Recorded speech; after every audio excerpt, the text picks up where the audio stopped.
Hi friends, welcome back to my YouTube channel. दोस्तों, video को पूरा देखिए, ज़रा भी स्किप मत कीजिए। वीडियो बहुत इंटरेस्टिंग है। वीडियो थोड़ी लंबी हो सकती है क्योंकि मैंने इसमें मेरे कोविड सेंटर में का 16 दिन का रियल एक्सपीरियंस कवर किया है। तो अगर वीडियो पसंद आई तो इसको लाइक और शेयर कीजिए और वीडियो के नीचे लाल अक्षर में सब्सक्राइब लिखा हुआ है, उसको टच करके चैनल को सब्सक्राइब कीजिए। तो चलिए वीडियो को शुरुआत करते हैं। दोस्तों, हॉस्पिटल के बारे में बहुत से गलत अफवाहें फैली हुई थी। लोग हॉस्पिटल जाने के लिए बहुत डरते थे। मैं भी बहुत डरा था, लेकिन वहाँ पर ऐसा कुछ भी नहीं था। दोस्तों, हॉस्पिटल में मेरा फर्स्ट दिन एकदम नॉर्मल सा गुजरा, लेकिन दूसरे दिन रात 2 बजे से मेरा फीवर और कफ बढ़ना शुरुआत हुआ। कफ इतना बढ़ गया था कि मेरे कफ से ब्लडिंग हो रही थी और ऑक्सीजन लेवल O2 कम हो रहा था। वो 80 के नीचे आ चुका था, इसलिए मुझे दम लगना और सांस फूलना यह प्रॉब्लम आ रही थी। तो दोस्तों, मैं दम लगने से, सांस फूलने से बहुत घबराया हुआ था, बहुत डरा हुआ था। और मेरे जो पड़ोस के 2 पेशेंट थे वो बहुत दिन से एडमिट थे।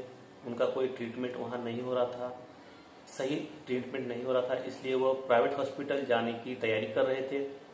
और मैं डर गया कि अब यहाँ पर है तो कैसा होगा। यह बात को लेकर मैं बहुत घबरा हुआ था। मेरे घर वाले भी दोस्तों बहुत घबराए हुए थे मेरी कंडीशन को देखकर। लेकिन उस टाइम पर प्राइवेट हॉस्पिटल में एक जगह पर भी बेड अवेलेबल नहीं था और प्राइवेट हॉस्पिटल का खर्चा भी इतना ज़्यादा था कि मैं वह सहन नहीं कर सकता था। इसलिए दोस्तों, मैं बहुत हिम्मत से गवर्नमेंट हॉस्पिटल में रहने की तैयारी की थी। दोस्तों, मेरे इस कंडीशन को देखकर डॉक्टर ने मेरे को रेमडेसिविर का कोर्स दे दिया। लेकिन रेमडेसिविर के कोर्स से मैं दोस्तों पहले हफ्ता में इतना वीक हो गया था कि मैं 2 कदम भी चल नहीं पाता था और बेड से नीचे भी उतर नहीं पाता था। इतना मेरा सांस फूलती थी और मुझे दम लगता था। दोस्तों, शुरुआत के 6-7 दिनों में मैं बहुत वीक हो गया था। बेड से नीचे उतरना मुश्किल था। बाथरूम भी मैंने बेड पे से ही करता था। फ्रेंड्स, इन दिनों में मुझे दो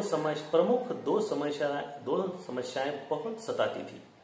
एक, मुंह कड़वा होने की वजह से और मुंह का टेस्ट जाने की वजह से खाना नहीं खाना, और दूसरा कमजोरी या किसी और वजह से मेरी सांस फूलना और दम लगना। यह प्रमुख समस्याएं मेरे को 2 से 4 दिन बहुत परेशान करी। तो दोस्तों, उस वक्त खाने का मन ही नहीं करता था। यह बहुत बड़ी समस्या थी। डॉक्टर ने और पड़ोसी पेशेंट ने कुछ बताया कि भाई कुछ भी करो लेकिन खाना जरूर खाना चाहिए। अगर खाने को जी नहीं करता होगा तो खाने को लिक्विड बनाकर पी लो, जैसे भरडा, अम्बिल वगैरह वगैरह लिक्विड बनाकर पी लो। इससे क्या होगा, पेट के अंदर अनाज चला जाएगा और आपकी इम्यूनिटी पावर कम नहीं होगी। लेकिन ये मुझे बहुत आसान लगा और मैंने यही प्रयोग का इस्तेमाल किया। मैं पहला हफ्ता पूरा लिक्विड पीता रहा, अन्न को लिक्विड बनाकर ही पीता रहा। इससे मेरी इम्यूनिटी पावर बिल्कुल कम नहीं हुई, थोड़ी थोड़ी बढ़ती गई। और मैंने मेरे पड़ोसी पेशेंट को भी यही सलाह दी, जो मेरे बाद आए जूनियर पेशेंट, तो उन्होंने भी यही आइडिया अपनाया और अन्न को लिक्विड बनाकर पिया और इससे सबका फायदा हुआ है। तो दोस्तों, पहले हफ्ते में दम लगने की वजह से मुझे सांस फूलने से बिल्कुल चलना नहीं होता था। तो डॉक्टर ने बताया कि भाई शुरुआत में आप कोई भी एक्टिविटी बिल्कुल नहीं करना, आपको सिर्फ बेड पर ही आराम ही करना है। अगर आपको कोई जरूरत पड़ी तो वार्ड बॉय से बोलकर वह करवा लेना चाहिए और करवा लेना। ऐसा डॉक्टर ने हमेशा सलाह दी है हमें। मैं डॉक्टर और नर्स को पूरा 100% फॉलो करता था। वह जो भी बोलते थे उसको मैं बिल्कुल इग्नोर नहीं करता था। तो फ्रेंड्स, मैंने पूरा एक हफ्ता बहुत कठिन निकाला। हफ्ते के बाद मेरे में थोड़ी थोड़ी सुधारना हो रही थी। मैं 2 कदम, 4 कदम, 6 कदम ऐसे धीरे धीरे चलने सीख रहा था। मानो दम लगना कम हो रहा था और O2 का लेवल थोड़ा थोड़ा बढ़ रहा था। O2 का लेवल थोड़ा थोड़ा बढ़ने से मैं दूसरे हफ्ते में से बीच बीच में 15 मिनट 20 मिनट के लिए O2 का मास्क निकाल कर रखता था और जब तकलीफ हो रही तब मैं उसको टवल से फौरन मुंह को लगाता था। यह डॉक्टर ने भी ऐसा करने को कहा था, क्योंकि हम O2 का मास्क निकालकर हम नेचुरल हवा अगर अंदर लेंगे तो हमारे लंग्स O2 बनाने में प्रिपेयर हो सकते हैं, ऐसा डॉक्टर ने कहा था। यह हम पूरा फॉलो कर रहे थे। और दूसरा O2 फ्रेंड्स, मुझे 14वें दिन मेरा O2 निकाल के रखा गया। एक दिन रखने के बाद O2 लेवल चेक किया तो O2 बिल्कुल कम नहीं हुआ था। उस दिन से 14 और 15वें दिन भी O2 नहीं लगा।